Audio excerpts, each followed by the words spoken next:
Hey everyone, Franco here with Wisdify, and today we're going to be going over commonly used functions that accountants should master.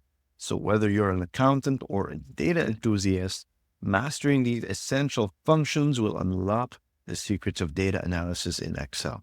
So these aren't really complicated functions. These are actually basic and simple functions, but knowing how to use them and how to maximize their efficiency and their effectiveness in analyzing data will help you turn numbers into actionable insights.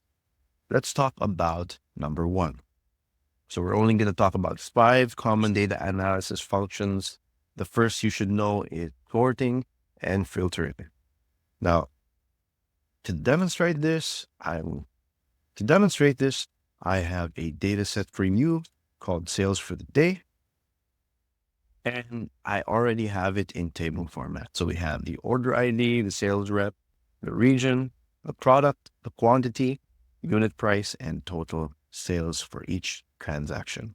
So what are we going to do here? The first thing we need to learn is how to sort and how to filter. So let's say that we want to see which transactions had the most sales, which transactions had the most number of items sold, and which had the least. So without even going into formulas, I can actually click on this little box here, and then I can sort from smallest to largest, all right? And I can even sort from largest to smallest. So at the click of a button, you can already see, oh wow, order 109 had a lot of items on. If you want to check my total sales instead, you can sort here instead. And there you go. We can see that order 105 had the highest sale amount, right?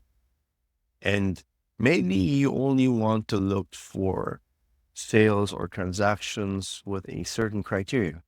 Maybe we want to see how laptops are doing in the Western region. So what we're going to do here is we're going to click on that tiny box again for each column. Now I want to go to that box for region and I want to isolate the West region.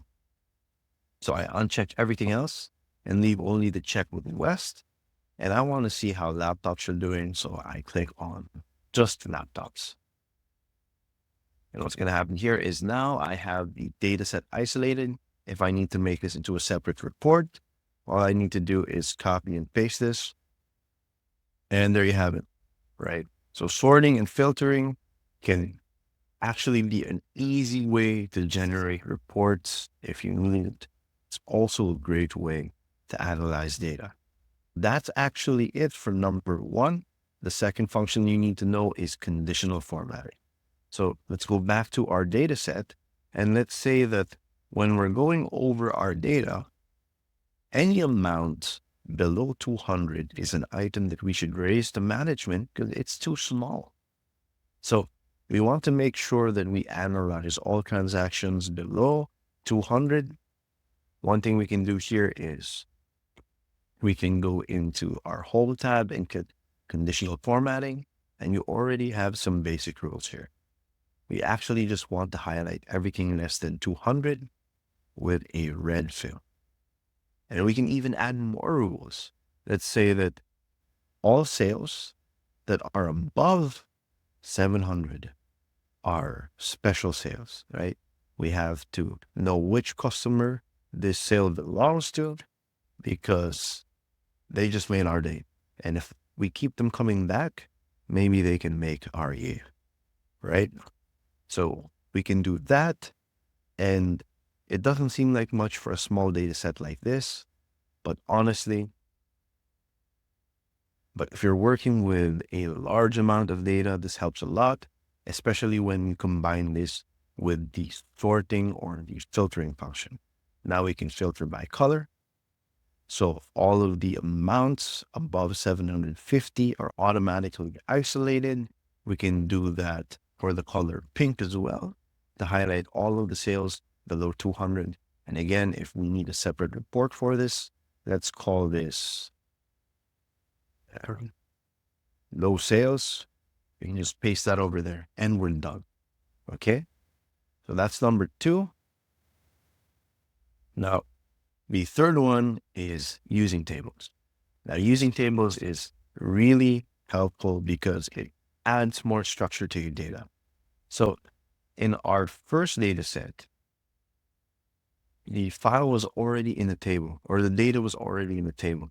And this automatically adds the sort and filter functions up here, right? A great thing that can happen is if you have a formula here, let's say by unit price, or my total sales is equal to the quantity times the unit price. Every time I add data to my table, it automatically adds whatever formulas or formatting I have on hand. Okay. If you compare that to the same data set that's not organized into a table, now you run into some problems. It's not that convenient. So let's say, for example, that I want to sort and filter. Does this mean that I can't sort and filter anymore? Not really, because you can still sort and filter. You just have to go here into the Home tab, and you have to go into Sort and Filter. Okay. Now you can actually add a filter here, and you can do the same things you could with the table. But what's the problem here? If we have conditional formatting applied to a column, that's not going to apply to new entries. It's only going to apply to the range where you initially it's only going to apply to the range where you initially applied that formatting. All right. So tables provide an easy way to carry over formatting and formulas to new transactions to make sure that you don't have to do these over and over and over again. Isn't that cool? Our next data analysis function that you should know is pivot tables. Now, pivot tables are really, really powerful, guys. Let's go back to my data set. And let's say that you want to be able to create a report that can isolate sales per region, isolate sales per product, right? Maybe you even want to isolate sales per sales rep.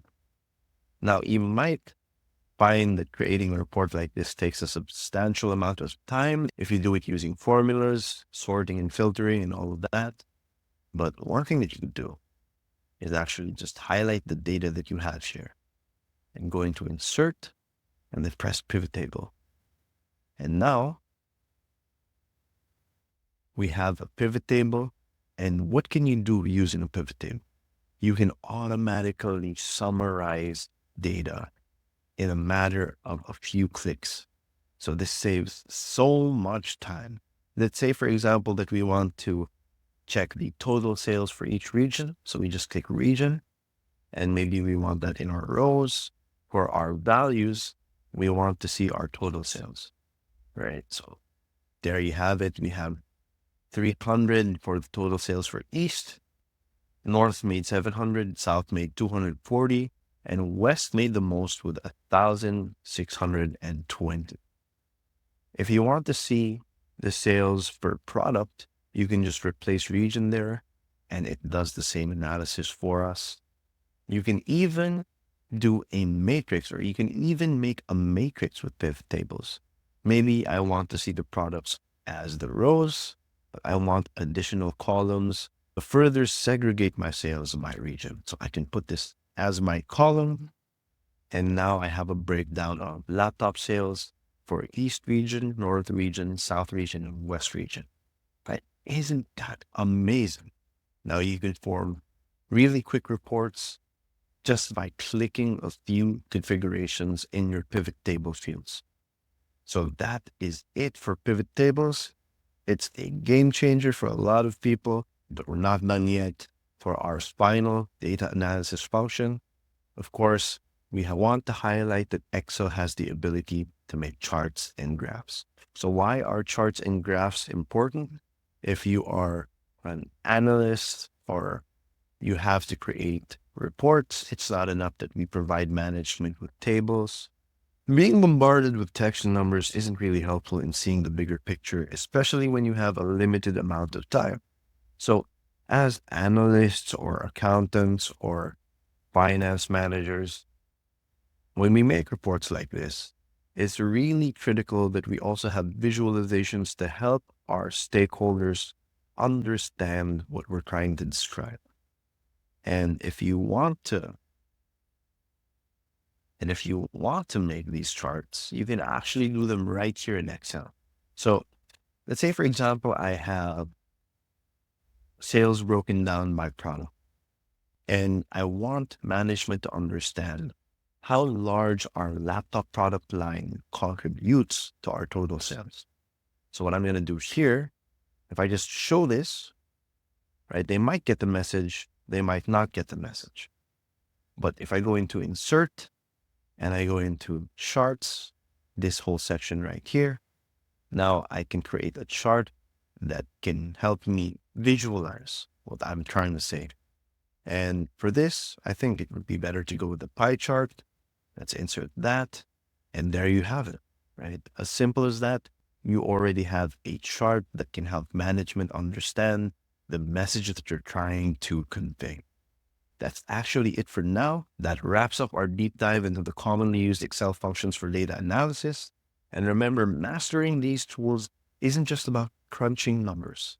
It's about creating impact with the insights you can generate. If you enjoyed this video, give it a thumbs up, share it with your team, and subscribe to Wisdify for more actionable tips. Now go out there and make your spreadsheets work smarter for you. Until next time, stay sharp, stay productive, keep elevating your skills, and I hope you have a nice